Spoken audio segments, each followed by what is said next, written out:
Hello YouTube, Dave here again. Today I'm going to be taking a look at the newly released Pathfinder Howl of the Wild. This is the latest hardcover book for the Pathfinder 2nd edition, and based on the green branding there on the spine and up the top here, this is meant to be used in conjunction with the Pathfinder Remaster. So this is using the Orc license and not the OGL that they've been using before for Pathfinder 2nd edition.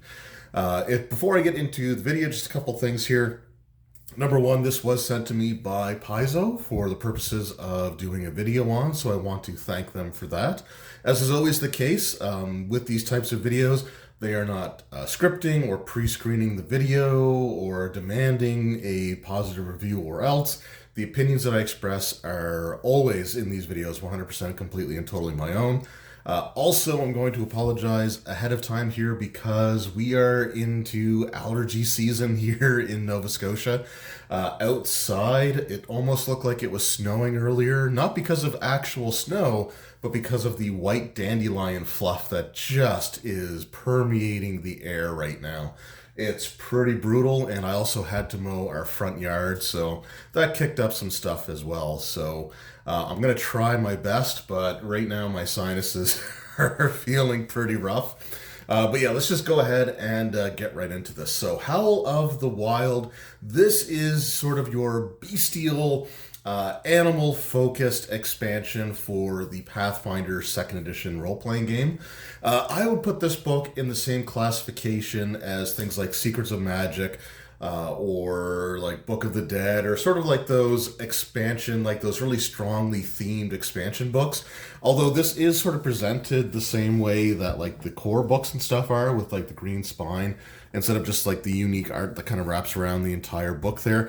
But I would say that like this wouldn't be necessarily a core product in the same regards like the player core, monster, or GM core would be. I would put this in the same like sort of category as like Secrets of Magic and stuff like that. And what's actually really cool about this book, number one, looking on the inside cover here, we have a gorgeous depiction of the world of Golarion. And as somebody who's not well versed in the world of Golarion, since I just got into Paizo related stuff, Pathfinder and Starfinder, shortly before the playtest, or shortly before 2nd edition Pathfinder was even announced, I don't know a lot about this world, but what I do know is that most of the products focus on the Inner Sea region, which is kind of just this area like here. So to see like the whole rest of the world represented, this is really cool. I hope they keep this kind of art in these inside covers, because Starfinder's done it with their star systems and some like in most of their books, and I think it's just a really cool use of these like inside covers. So yeah, and they might change things depending on maybe like different art styles, but man, this is so cool looking. Like, this is just a beautiful map, flat out. And I remember when I first opened this book, like I actually stuck on this for several minutes just like looking it over, because I just thought it was really cool to see. I'm not going to do a complete flip through here or anything, but we will talk a little bit about what's contained within this book. So we do have some new options for player characters. We've got new ancestries. Which we'll take a quick look at here. There's new techniques and tricks for several of the existing classes for Pathfinder 2e. No new classes being added here, but we have new stuff for barbarians and druids. So based on like their wild shaping or like the animal instinct feature of like the barbarian, they get extra feats and stuff that they can take that play off of the fact that they can sort of change their shape when they access their more animalistic side, which is kind of cool. We got warden spells and stuff for the ranger. We have stuff for witches of the wild. We even have some options for bards, and then we get into our new archetypes there, like the beastmaster, the claw dancer, which blends, dance and slashing enemies with claws. And then there's some other cool ones like the Swarm Keeper, I think is really, really cool. There's the Ostili Host archetype, which is kind of like you have this sort of like parasitic or symbiotic, I guess parasitic's not the right term, but you have this like sort of symbiotic creature that you bond with that grants you abilities, which is kind of neat. You got were creatures, that's really cool. You can play a werewolf, or, because I'm Canadian We can play a weremoose, which is really cool. And there's some new spells and stuff in here. There's new equipment, including some things that work with some of the new ancestries. For example, you've got merfolk. They don't actually have any ability that grants them the option to have legs, or at least not that I could see while reading through. So if I missed it, I missed it. But they do have a wheelchair type of thing. That essentially just has this water tank contained within so that they can stay hydrated, but they can move and do stuff on land, which is a really cool option to have. And the book does recommend, if the players wanted to play like a mermaid creature or a mermaid ancestry, or you got awakened animals as well. So if you have an aquatic creature that you may want to consider giving them access to that chair as part of their starting equipment so that they can, survive if you're doing mostly overland type of stuff. But again, really, really cool stuff. Then we've got some new creatures in here, or we got the Menagerie. I love the apothecary bee. We've got some stuff about basilisk, the royal basilisk, really cool. There's options for customizing chimeras, so you can swap out what the different heads are that they would have. There is I forget the name of the creature, but we might take a look at it as we're flipping through. But there is a squirrel in here. It's like a level 5 creature. It's a subterranean creature, but they thrive on finding gems. And I love the idea of my players are around 5th level, so if they go into an underground location, I might toy with the idea of having one of these creatures sort of come across them and try to steal their gems so they can take it back to their nests, and they create these pillars with them. Really just some interesting and unique things here. Now, one of the other really cool aspects of this book is that the entirety of it is presented in the form of an academic journal, sort of an expedition journal by a group of creatures that are based on the ancestries that you can find in this book, as they are in pursuit of the Wardens, which are kind of the elemental forces of nature type of thing. So it's sort of showcasing their journey on this airship that they're on as they go through the different parts of the world of Galarian, cataloging the unique creatures that they see along the way. So for the menagerie and stuff like that, the gear that they find in their journeys, and it's sort of all presented from the perspective of this crew, which is, again, it's just a really cool way. I've always loved when the presentation of these books sort of come from an in-world character. For example, the Lost Omens travel guide it's written as if it's an actual in-world travel pamphlet that you would find or that you would read on various cultures and fashion and food and sort of their customs and stuff like that. So I always really like when stuff is kind of presented in world, and having the fish person being the cook is kind of neat. You've got an awakened badger as one of the individuals. This is Dr. Palm, the doctor. So you actually get to see some interactions between the characters and some of the journal entries, which they have usually at either the beginning of chapters or kind of interspersed throughout when they come upon sections there that they want to talk about or throw in there. You've got centaurs. You've also got this guy here, which I always thought when I was looking at it at first was a cockroach type of creature, but I think they're more a locust type, because they go into a hibernation for an extended period, and then all of a sudden they'll just all emerge to the surface, kind of like what happened in, Arizona, or someplace like that a few years ago. These guys are also kind of cool because as larvae, they subsist on magical energy, and you actually choose which tradition, occult, primal, divine, or arcane, they sort of fed on the most, and then that can be used to determine some of the abilities they get. One of the feats that they get allows them to, I think, cast a cantrip from there. The tradition that they ingested the most of as a child, they have feats that awaken the nodes in their body that stored all this magic for stuff. They're just a really, really cool, concept.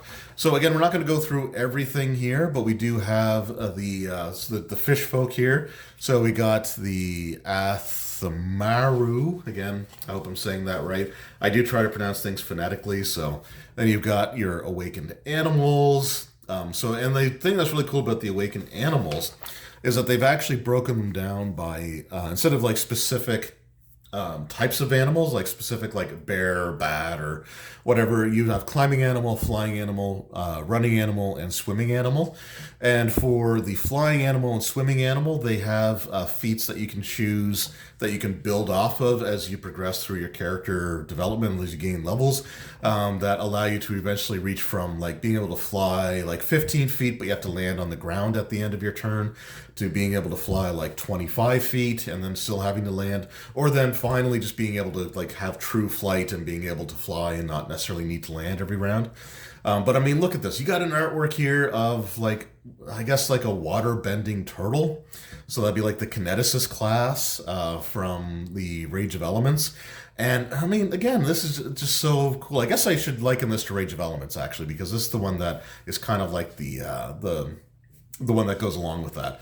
But yeah, again, really, really cool. You got a freaking water bending turtle. That's just really awesome. And then we've got the centaurs here. And, you know, generally speaking, I've loved the artwork that I've seen in the Pathfinder books. But I got to be honest here, this particular centaur, not doing it for me. You do have other centaur art in here. Like this one looks pretty good. This one looks really cool. Like that should have been what they had at the beginning there. But man, this guy here, I don't know. It feels unfinished. I don't know what it is. But it's not necessarily the pose or like the features of the artwork. It just looks like there's something missing from it. But again, like that, I think that looks so much better. But again, we've got them. We have our merfolk here. And you can get some pretty scary looking stuff, which is, again, really, really cool to see. And then we've got so that's the super marine chair that I talked about earlier, that if you're allowing somebody to play a merfolk at the beginning of your campaign, you strongly may want to consider letting them have this to make it easier for them. You also have minotaurs in here as well, which is really cool. And here's the Circi, I guess is what they're called.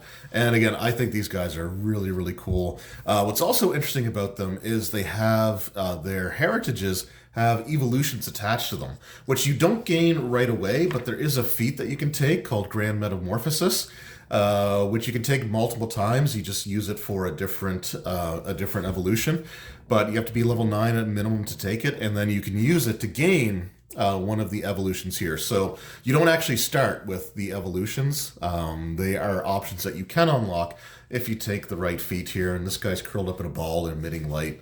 So again, just some really cool stuff here. And once again, some fantastic artwork. I love like the crew of the name of the ship has completely escaped me. I'm really horrible with names. And I think the name is one that I'm probably going to struggle to pronounce properly anyway. But let's take a look at what we've got here. The zoetrope. I don't know how to pronounce that, but anyway. And here we got the techniques and tricks. So again, presented as sort of like a journal entry, which I think is fantastic. And then we get our new options here. So for example, if you are an animal barbarian, you can take the Rip and Tear feat at level 4, which the last action, it requires that the last action you did dealt piercing or slashing damage using an unarmed strike granted by a morph or polymorph effect, which is what happens when an animal barbarian goes into a rage. They basically gain a natural attack based off of the animal type that they venerate. And you get some new options here as well. So animal instinct options, you can Ankylosaurus, an ant, a bat, so you can actually like sprout mandibles or a tail. Brontosaurus, again, gives you a tail. You could be a crab. Crocodile, orca, scorpion, T-Rex, you can play. You can sort of morph a giant set of jaws like a T-Rex. So if you are an animal instinct, you can take this, and then you get like an extra benefit. You've learned to debilitate your enemies in the same way a hunter tears at their prey. Make an unarmed strike against the same target. If the strike hits and deals piercing or slashing damage, the target takes an additional D6 bleed, persistent bleed. damage if you're at least 12th level, increased to 2d6 persistent bleed. So again, some really cool stuff here. We do get our warden spells and ranger abilities, so they can get like the animal strength if they have the animal feature warden spell, which I think is in the core rulebook. But again, just some really, really cool stuff. Stuff for witches. And then we get into our archetypes here. There's the one with the parasite, or the symbiote. I got to start saying symbiote. I keep wanting to say parasite. But they are symbiotes that you can bond with, and they can do all manner of weird things. I like the Swarm Keeper one quite a bit as well. Just the idea of like a goblin whose body is partially made up of bees is really cool. Then we got our Were Creature here, and there's the Weremoose. So they gain an antler attack that deals 1d8 piercing. And again, as a Canadian, I just absolutely love that. So then we're going to go on to, we've got some new spells in here as well. Again, I'm not going to show every single one, but you can, like, for example, Frog Tongue.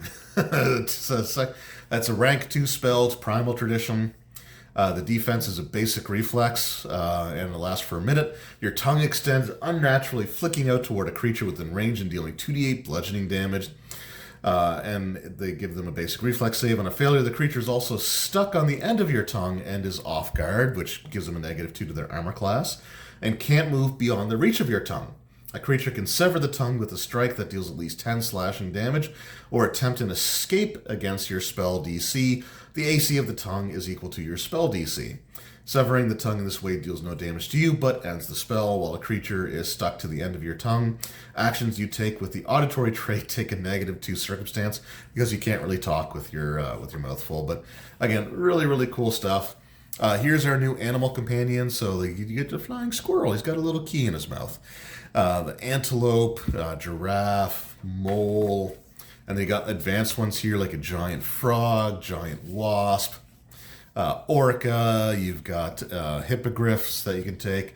An umbrella mushroom. Your companion is a wide-cap mushroom capable of floating on air currents. So that's interesting. You could also have a rock as your advanced animal companion, which again is really, really cool to see as well. Then one of the more interesting things in here are the animal grafts. So you can actually graft parts of like animals onto you. And I think this is wild just because of this piece of artwork right here, where you've got Harsk, the Dwarven Ranger. He's just got a giant crocodile tail. He's got a whip tail there, which gives you an unarmed attack that does bludgeoning damage, but it also gives you a bonus on balance checks and checks to climb. You can use your tail for the grab and edge action, even if your hands are otherwise occupied. So kind of cool stuff there. You can also get like a squid ink sac, toxic blood, tube worm gland, compound eyes. So yeah, there's a lot of interesting stuff that you can add to yourself with that. And then we've also got just some new equipment type here, some weird stuff like a whip tongue sling. There's also like firearms, because they do have the gunslinger as a class that's available. And they've got one here, the hydro cannon, which is basically like a regular gun, but it's got this weird, almost like parasitic thing wrapped. I keep saying that, don't I? But it's got this thing wrapped around it that essentially empowers it with like water. And do we have where's the hydro cannon? Can we find that? Guns, hydro cannon. So it's +1 striking hand cannon. Is crafted by wrapping a water-producing organ cluster of a Grodair, I don't know what that is, around its barrel, eliminating the need for ammunition. The living tissue must be maintained with 1 silver piece of specialized nutrient feed each day. So you got to feed your gun, which is weird. That seems weird to me, but maybe not to some people. I've seen some really weird pictures of people like fetishizing their guns. So maybe having a gun that you have to feed and take care of is up some people's alley. Anyway, so if not, the misfire check is DC 10. If you fail this misfire check, the organ bursts, dealing an amount of bludgeoning damage equal to double the number of weapon damage dice to you and rendering the hydro cannon broken. So I guess it doesn't change the type of damage that it does. Yeah, but I guess like it's just you shoot like pressurized water out, I guess. I don't know, it's weird. There's some weird stuff in here, I'm not gonna lie. Then again, we got some mutagens, and I don't think I've actually ever seen somebody use a mutagen in any of my Pathfinder games that I've run, mainly just because the drawbacks tend to be concerning. But yeah, like this one here, what is that called? The amyotropic mutagen. Your eyes bulge from their sockets and extend upwards from your head on long prehensile stalks. Okay, so kind of like a snail eye there. It's weird. Like I said, there's some weird stuff in here, but there's some really cool things in here as well. There's also like adventuring gear. Siege weapons are included, so the ship that they're on has, some armaments to protect themselves with, which is interesting, but again, could be useful. This is a page that I actually really, really like. Here's the spell catalyst, because one of the things that you always have like as a quest in like a lot of video game RPGs would be like an alchemist or a mage sending you out to gather these like rare and unusual material components that you can use to empower spells, and these are just sort of those things. So you get like the ogre spider filament. So this delicate strand of spider web sticks to the target of a spider sting spell. So you use it to empower the spider sting spell. It hampers your movement. Using the catalyst causes the creature afflicted with spider venom to become clumsy instead of enfeebled. So again, it's just ways of actually like augmenting your spells with sort of these like unusual components, which I love. I love seeing stuff like that. So any more of this stuff that we can add to the game, I think is, again, really, really cool. And here we have our menagerie. This is the section of the book with our new monsters and stuff in here. I'm not going to go through everything in here. Although, this is actually kind of neat. I think I must have missed this page when I was flipping through. But you got like your adjustments that you can make, which is cool. You can give them the miniature adjustment. You can make them weak, which is normal, elite, which is normal, frostbound. But twinned adjustments, so they actually gain a second head as part of their mutation, which gives them like extra bite attacks and stuff, which is, again, really, really cool. There's our apothecary bee, and he looks so cool. I love bees. We got the royal basilisk there with its crown on. Again, we're not going to show everything that's in here. We do have the chimera section, so again, you can customize the chimera heads for different types. You can have like snake heads, snapping turtles, wolf heads. You can have like a ghost head there, which is really, really cool. We got some different types of dinosaurs. Again, I'm not going to show everything here. If you're interested, you'll have to check out the book yourself or see everything that's in here. But I want to find that squirrel because I want to use it. I just think it's so cool.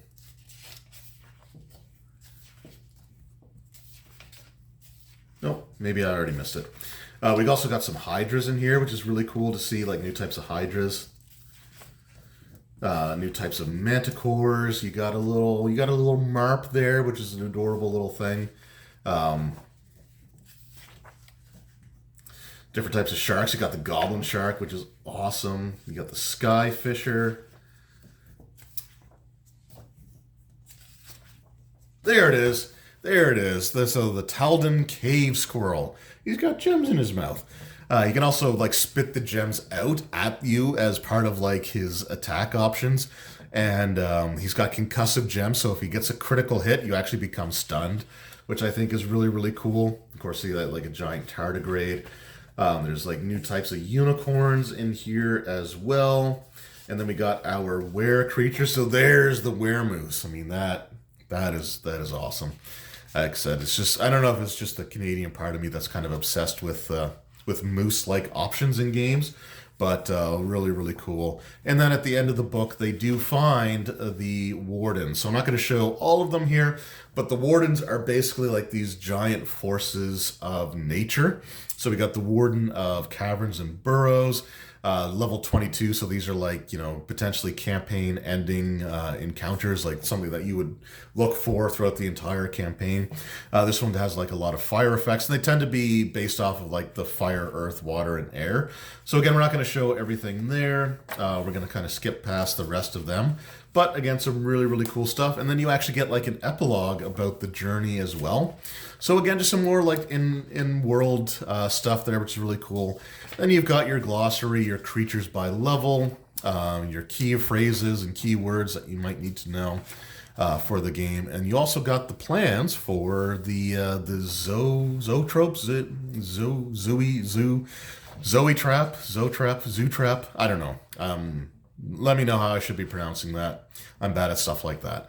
Anyway, so yeah, really cool stuff. There's an ad for the player core, and then we've also got, again, the World of Galarian there. So just a really fantastic book, I think, overall. But I will concede that this is a very sort of niche product. This is the companion to the Rage of Elements. So you have Rage of Elements and then Howl of the Wild, which are both really fantastic books.